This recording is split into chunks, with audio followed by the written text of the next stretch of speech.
Ben ritrovati cari amici per questo nuovo appuntamento con il meteo.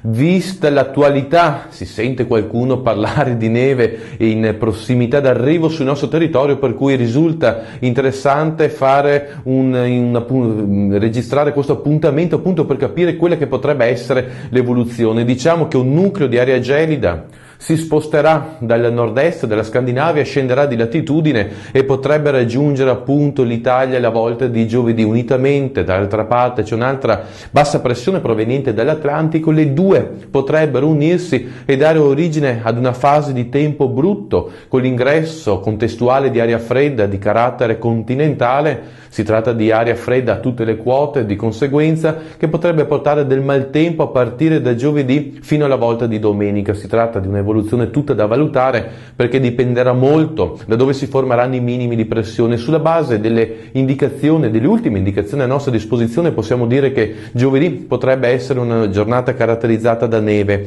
Andiamo per gradi, capiamo anzitutto cosa accadrà mercoledì. Mercoledì ci sarà un aumento della nebulosità che nel corso del pomeriggio sera potrebbe dare origine a delle prime precipitazioni, immagino sotto forma di pioggia in pianura. Poi nel corso della notte entrerà l'aria fredda. In effetti con la mappa qui a fianco riguarda la distribuzione delle possibili nevicate alla volta di giovedì, che interesseranno tutto il nord-est, parte della Romagna, dell'Emilia fino alla Lombardia e parzialmente anche il Piemonte. Quindi si tratterà di una fase nevosa. Non immaginiamo cumuli di neve eccessivamente elevati, anche se ripeto è una situazione tutta in evoluzione, per cui sarà un attimo da capire anche nei prossimi appuntamenti cosa potrebbe accadere. Maltempo che interesserà parzialmente la giornata di venerdì, e un nuovo peggioramento potrebbe interessare la seconda parte di sabato, anche se la quota neve col passare delle ore potrebbe risalire e raggiungere le aree collinari e poi montuose. Ripeto, si tratta di una situazione in tutta evoluzione, per cui vi consiglio di seguire i prossimi aggiornamenti su www.vicenzameteo.it. Per quanto riguarda gli aggiornamenti invece video, ci sentiamo nel prossimo appuntamento.